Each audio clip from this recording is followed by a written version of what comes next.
सिंध के नुमाइंदे हमारे पास मौजूद हैं, डॉक्टर रमेश कुमार साहब।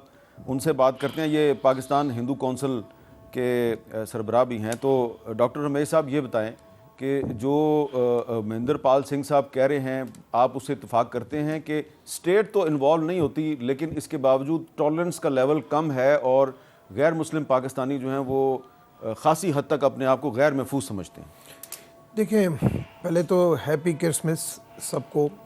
और मैं थोड़ा सा एक क्लियर भी कर दूं कि कल भी एक फंक्शन था, वहाँ पे क्रिश्चियन के हवाले से ईसाई लफ्ज़ इस्तेमाल किया गया। लोगों को आज तक ये पता नहीं है कि उनको ऐसे नहीं कहा जाता, क्रिश्चियन या मसीह बरादरी कहा जाता है। मगर कल एक हाई लेवल का फंक्शन था, मैं भी वहाँ पे मौजूद था और ताहिर खलील भी मौजूद थे, और वहाँ पे ये लफ्ज़ इस्तेमाल किया। ये भी बता देना कि फंक्शन कहाँ था। ठीक है। दूसरी चीज़ ये प्राइम मिनिस्टर हाउस में था। दूसरी चीज़ ये कि एक और बात की गई, मैंने 10 मरतबा क्लियरफाई किया है कि पाकिस्तान का जो वाइट फ्लैग है वो पीस को रिप्रेजेंट करता है, माइनॉरिटी को रिप्रेजेंट नहीं करता। अच्छा। और बार बार बड़े बड़े फंक्शन में ये दावे किए जाते हैं कि हम वाइट जो फ्लैग है वो आपकी निशानदेही करता है। बिल्कुल ऐसे नहीं था। मैंने इसके ऊपर काफ़ी स्टडी की। ग्रीन कलर आल कम्युनिटी को रिप्रेजेंट करता है और वाइट कलर पीस को रिप्रेजेंट करता है। कायद-ए-आज़म ने कहा था कि ये सबको मिला के एक ऐसी कम्युनिटी बनेगी जो अमन का गवारा होगी, जो आगे चल के मदीना की रियासत बनेगी। हालात के ऊपर गए कि हालात पाकिस्तान के शुरू से लेके आज तक कैसे रहे हैं। 22% पॉपुलेशन थी at the time of the partition non Muslim community की, और आज 4-4.5% पॉपुलेशन के ऊपर हम पहुंच गए हैं। मैं समझता हूं जो कायद-ए-आज़म का पाकिस्तान था, वो कायद-ए-आज़म का पाकिस्तान 1 साल के बाद ही कायद-ए-आज़म का पाकिस्तान ख़त्म हो गया। और अब कायद-ए-आज़म का पाकिस्तान बनेगा ज़रूर, क्योंकि पाकिस्तान के ऊपर काफ़ी दुआएं हैं और उसका फ्यूचर हर तरीके से, क्योंकि पाकिस्तान जो बना एक अमन का गवारा भी बना था, एक ताकतवर मुल्क भी बना था। मगर अगर देखा जाए तो हमारे बाद आज़ाद होने वाले मुल्क जो है वो क्यों हमसे आगे चले गए, चाहे इकोनॉमिकली, चाहे सोशली, चाहे मोरली, हर लिहाज से, पॉलिटिकली हर लिहाज से आगे चले गए और हम पीछे चले गए। एक तो मैं कंपेयर नहीं करता कि इंडिया क्या है, पाकिस्तान क्या है। क्या इंडिया भी एक बहुत बड़ा मुल्क है, 1 अरब से ज़्यादा का। पाकिस्तान भी एक 25-30 करोड़ का मुल्क है। मगर मैं समझता हूं कि अगर आज हमारे पास जो कर्म होगा वो हम उसका कर्म भोगेंगे, जो वहाँ पे होगा वो उसका कर्म भोगेंगे। हमें ये सोचना चाहिए कि हमारे पास जो हमारे फ़राइज़ हैं, आया उसको हम पूरा कर रहे हैं या नहीं कर रहे हैं। मैं ये समझता हूँ कि उस फ़राइज़ के ऊपर मैं तो सुप्रीम कोर्ट की जजमेंट 19 जून 2014 की जजमेंट मेरे आर्ग्यूमेंट्स के ऊपर आई। आज तक उस जजमेंट के ऊपर जो है वो इम्प्लीमेंट नहीं हो सका है। और हिंदू मैरिज एक्ट बिल 2017 में बहुत मुश्किल से मैंने पास कराया, आज तक उसके ऊपर अमल नहीं हो सका है। अगर फोर्स्ड सिंध में भी नहीं अमल दरामद हुआ, कहीं पे भी। सर सिंध में देखे ना, फोर्स्ड कन्वर्जन का बिल आया, सिंध में बिल पास हुआ, मगर ऐसी धमकियां आई जो 5% एलिमेंट्स हैं। 5% एलिमेंट्स ऐसे हैं जो आज भी जब हिलते हैं तो पूरी पब्लिक एक तरफ हो और वो बिल वापस लेना पड़ा। और फोर्स्ड कन्वर्जन का बिल जब यहाँ पे नेशनल असेंबली में मैंने पास कराया, अक्सरियत हमारी थी, मगर नूर अल कादरी और ये अली मोहम्मद खान सारे इकट्ठे थे, नहीं होगा। ये जो आज बात करते हैं कि हम हकूक़ की बात करेंगे, क्योंकि मैंने सारी पॉलिटिकल पार्टीज़ को, मैं तो हर पॉलिटिकल पार्टी में रहा हूँ। फिर भी अगर आप कहेंगे कि लिबरल पार्टी है तो पीपल्स पार्टी है, मगर पीपल्स पार्टी भी जो है उसने बिल करा दिया था सिंध के अंदर, मगर जब बिल सिंध के अंदर हुआ आखिर में वो बिल वापस लेना पड़ा। तो फिर महेंद्र पाल सिंह साहब सही कह रहे हैं। कोई भी इस वक्त देखिए, पाकिस्तान के अंदर अगर कोई, पाकिस्तान के अंदर एक रोल, भली हम डेमोक्रेसी के, पाकिस्तान के अंदर रोल इस्टेब्लिशमेंट का मजबूत था, मजबूत है।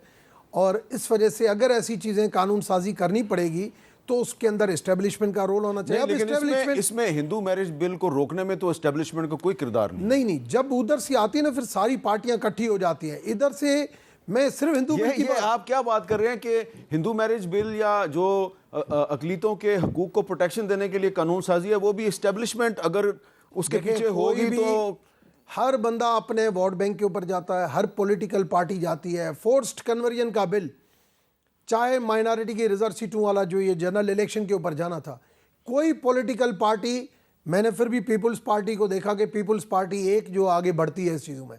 बाकी मैं नून में भी रहा, मैंने बहुत कोशिश की, नहीं करा सका। मैं पीटीआई में रहा, बहुत कोशिश की, नहीं करा सका, क्योंकि मैंने कभी भी किसी की जुर्रत नहीं देखी। कहते हैं कि अगर ये हम करेंगे, जो भी काम करेंगे उसके लिए।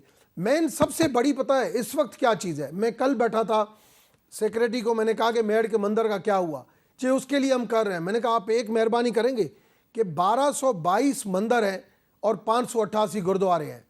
मैंने कहा आपने एवेक्यू ट्रस्ट ने उसके ऊपर जो कब्जा किया हुआ है, आज 31 मंदिर फंक्शनल है, बाकी सारे खंडर पड़े हुए हैं या कब्जे हैं या कुछ ना कुछ हो गया है। मैंने कहा आप छोड़ दें इसको, आप इसको आज छोड़ दें कि भाई हमारा कंट्रोल इसके ऊपर ख़त्म है, हम इन पैसों से कमा के हम अजुर्माना नहीं करेंगे। मैं आपको विद इन ए वीक सारे के ऊपर आपको इम्प्लीमेंटेशन अच्छा, खलील ताहिर संधू साहब ये बताएं कि ये जो कायदे आज़म का पाकिस्तान है, इसमें पार्लियामेंट अगर कोई कानून पास करती है और कानून का मकसद गैर मुस्लिम पाकिस्तानियों को तहफ़्फ़ुज़ देना है, और डॉक्टर रमेश कुमार साहब कहते हैं जी कि जब तक इस्टेब्लिशमेंट उस बिल के पीछे नहीं होगी तो वो उस बिल पर अमल दरामद नहीं होगा, तो क्या इसका मतलब ये है कि पार्लियामेंट महज एक बराए नाम इदारा है, उसके पास कोई ताकत नहीं है?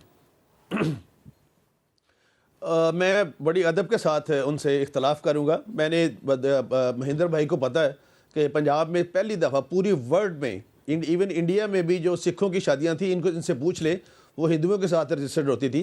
तो I was minister human rights and minorities affairs in Punjab, और पंजाब में पहले दिन सारे यूनानिमसली, पीटीआई ने भी और हमने भी, हम गवर्नमेंट में थे, तो हमने सिख मैरिज एक्ट जो है वो पास किया। इनको पता है महेंद्र भाई को। तो इसमें मुझे तो मैं तो ना ही मेरे इतना रिसोर्सेज हैं। I am VOP, very ordinary person. ना मुझे किसी एस्टेब्लिशमेंट ने कहा, ना किसी और ने कहा, ना मुझे इस बात का पता ही है। लेकिन मैंने तो सिख मैरिज एक्ट पास करवाया। उसमें आपने एज कितनी लिखी जी? उसमें एज कितनी लिखी? क्योंकि मेन ये नहीं है कि हमें फॉर्मेलिटी बनानी है, हमें ये लिखना है कि 18 साल से कम उम्र बच्ची या बच्चा किसी भी मजहब का हो, सिख कम्युनिटी का हो, किसी भी रिलीजन में शादी नहीं कर सकता। क्या ये पॉइंट है उसमें? ब्रदर सिख मैरिज एक्ट में 18 साल एज, पढ़ तो ले प्लीज उसको। नहीं, उसमें वो जो एक्ट जो हमने पॉइंट लिखी थी वो निकाल दी गई। चले आप अपनी बात मुकम्मल कर लें खलील साहब। नहीं, ये सर, ये महेंद्र साहब बैठे सर, जो भाई ने बात की, इनसे महेंद्र साहब से पूछ ले कि दोनों में उसमें एज 18 ईयर्स है। इनको भी मैंने बिल दिया हुआ है। उस वक्त ये अपोजिशन में थे, ये अपोजिशन में थे, लेकिन मैंने पेश किया था बिल, और उसकी एज जो थी वो 18 साल है दोनों की, अपना सिख लड़की की भी और सिख लड़की की भी। और फर्स्ट टाइम सर इवन किसी जगह पे वो सिख मैरिज एक्ट बिल नहीं था। सबसे पहले पंजाब असेंबली, पंजाब में मियाँ शहबाज शरीफ थे उस वक्त चीफ मिनिस्टर, यहाँ पे था, हमने पास किया। तो इसलिए बहुत सारी बातें, जहाँ तक एस्टेब्लिशमेंट की बात है, मुझे जो चूँकि इन बातों का नाम है, इतने ज़्यादा सोर्सेज हैं जी, और ना मैं इस लेवल पर कभी जाता हूँ। मुझे नहीं पता कि एस्टेब्लिशमेंट ये इन बिलों के लिए कुछ करती है कि नहीं करती, क्योंकि मैंने तो ये देखा कि रिसेंटली अभी एक वो जो विलियम हारून लड़का, ये फैसलाबाद शहर धांधरा वहाँ से था, लेकिन जब उसका जनाजा सेंट पैट्रिक चर्च पे हुआ वहाँ पे, तो वहाँ पे प्राइम मिनिस्टर भी मौजूद थे और चीफ ऑफ आर्मी स्टाफ भी मौजूद थे, जो फौज में शहीद हुआ। उसका भी उसी पर्चे में लपेटा गया जिस पर्चे में बाकी मुसलमान भाइयों को लपेटा गया जी।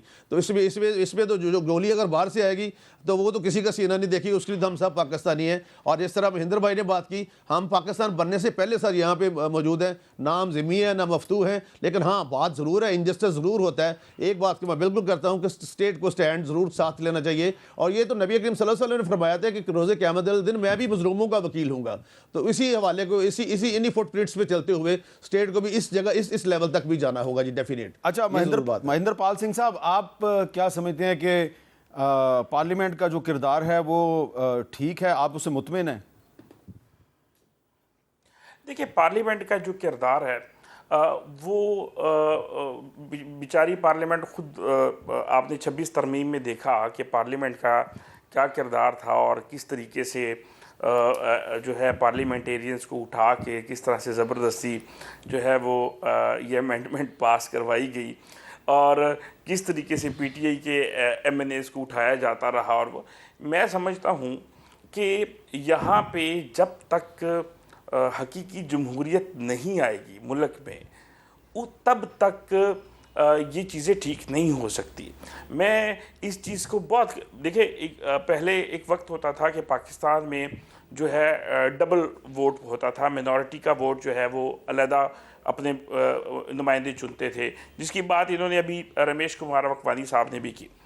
लेकिन ये जब रिज़र्व सीट वाला आया तो बहुत सारी चीज़ें जो है, अगर आप एक चले जाएं किसी कोई मोहल्ले वाले कोई क्रिश्चियन कम्युनिटी से या हिंदू या सिख कम्युनिटी से अपने एमएनए के पास या एमपीए के पास चले जाएं कि हमारा ये काम करवा दे, तो वो आगे से कहते हैं कि जी आप अपने मिनॉरिटी के एमपीए या एमएनए के पास चले जाएं। अगर वो उनके पास जाए तो उनके पल्ले ही कुछ नहीं होता। ठीक है, तो ये इस चीज़ों की वजह से, तो अगर वो अपने एमएनएस के उनके पल्ले भी कुछ नहीं होता। आपको भी पता है कि फैसले कहाँ से आते हैं। रमेश कुमार वकवानी साहब ने दबे अल्फाज में उनका लेने की कोशिश की। ये भी एक वक्त था कि ये भी फैसल वाडा साहब की तरह उन्हीं के नुमाइंदे हुआ करते थे, लेकिन मेरा ख्याल है अब कोई नाराज़गी वराज़गी चल रही है, तो जिस वजह से थोड़ा सा एक उसका है। देखिए महेंद्रपाल सिंह साहब, क्लियर है। महेंद्रपाल सिंह साहब, आपको अंदर की बात का नहीं पता, ये बिल्कुल अभी भी फिट है वहाँ पे और इसमें उनको कोई परेशानी वाली बात नहीं है। और पहले भी जो इनके मामला ठीक थे उसकी वजह भी कोई बहुत एक इंटरनेशनल असाइनमेंट मिली हुई थी इनको।